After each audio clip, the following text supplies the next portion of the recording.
Welcome to Samba Samba. Enjoy the video. You start by opening the presentation and locating the animated slides. This matters because it's faster to remove effects when you can see them. Click Normal View and scan thumbnails for small animation markers. Those tell you where to act. Once found, select the slide or multiple slides with Control-click. Make sure to work on a copy if you need the original. Now proceed to the Animations tab to begin removal. This directs you straight to the controls that change or clear effects. You focus on the Animations tab and open the animation pane so you can see every effect listed. This helps because items can stack.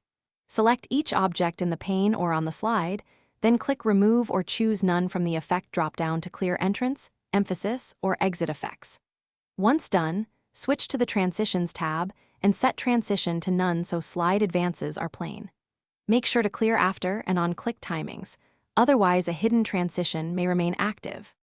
You finish by running the slideshow from the edited slide to confirm that animations and transitions are gone.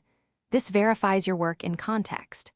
Save a new version with Save As so the original is preserved for rollback. If any effects persist, inspect Slide Masters and Layout Masters and ungroup grouped objects before rechecking the animation pane, because master-level or grouped animations often remain hidden. Quick tip: restart PowerPoint if the pane behaves oddly. This clears cached UI glitches. Thanks for watching. Consider subscribing if we helped you.